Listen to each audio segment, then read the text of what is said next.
The Schrodinger's cat box. Hello, this is Dan Nobles and welcome to the Schrodinger cat box. In this video I'd like to talk a little bit about that taboo subject. Global warming. Global warming.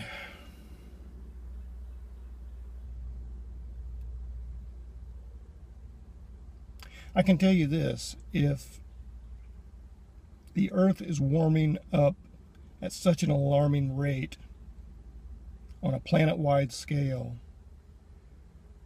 that we're this concerned about it, that it's become this controversial of a topic, then we're in trouble. But the question is, I guess, is it something that is a climatic change planet-wide? Is it a cycle that's happening? Or is it something that the Earth's inhabitants, i.e. us, are doing? And there's a lot of study being done, a lot of money being spent trying to figure out the answer to that. And I think, for me, it's about 90% climatic change that would have happened anyway, and 10% us. I do think that we're doing a lot of stupid, really stupid things. And because of the things that we've done, I mean, if we've pretty much destroyed or destroying the ozone layer, and we're allowing these sun's rays to come in and collect and start to create this greenhouse effect, then we do have a much bigger effect on it than I think even I originally thought. I don't know what the status is of the ozone, but from what I understand, there are huge holes in the ozone layer. And I can tell you this, having lived in Florida and living in Florida for all of my life, you used to go to the beach and you could be out on the beach during the hottest time of the day, during noon, from say 1 to 2, and you would get a pretty bad sunburn. But if you were out in the sun beyond those areas, you had a better chance of being okay.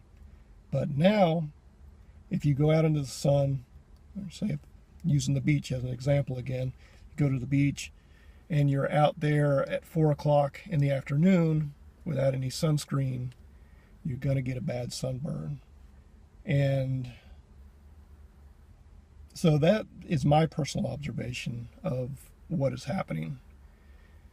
So to me, that tells me that there's not as much up there keeping back or absorbing the harmful radiation that gets through. And harmful meaning too much of it, too big of a dose of it. So it's a good question. What is happening here? Currently, there's an ongoing project called the Andrill Project going on in the Antarctica, where they are drilling into the Earth, I think something like 900 meters into the Earth, to get core samples. Core samples being it's a huge drill that's going into the Earth, getting these core samples. And what they're trying to determine is how the Earth has gone through climatic change over the past history of the Earth. And what they've seen, and they've done some of these projects before. This is the most ambitious one, I think, but from the projects before, what they've learned is that these climatic changes are, big surprise, cyclical. So they happen in a cyclical manner, and they happen over and over and over again. So the Earth heats up, it gets cold, it heats up, it gets cold. But much, over a longer time span than something like, you think about our seasons. Our seasons are, of course, cyclical. But they happen every year, and they're fairly quick, especially compared to these planet-wide climatic changes. So there's a lot that happens to the planet itself that we haven't been around long enough within our record of scientific history to understand really all these things that happen. So it's kind of out of the reach of our knowledge right now, and it's something that, as we're seeing this progressive change of planet-wide temperature or planet-wide climatic change, it's easy to jump to conclusions and say, this has got to be caused by, whatever we're doing. But without careful study, without all the correct data that we have, jumping to these conclusions really mean nothing.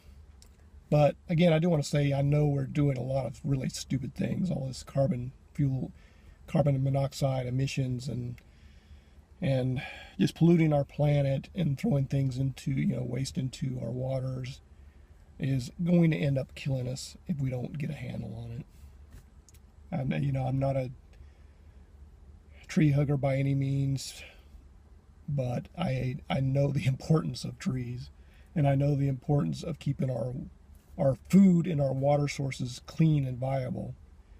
And the human race as a whole doesn't seem to get that for whatever stupid reason.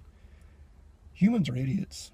They are. Anyway, so thanks for watching. Let me know what your comments are on the stupid global warming issue.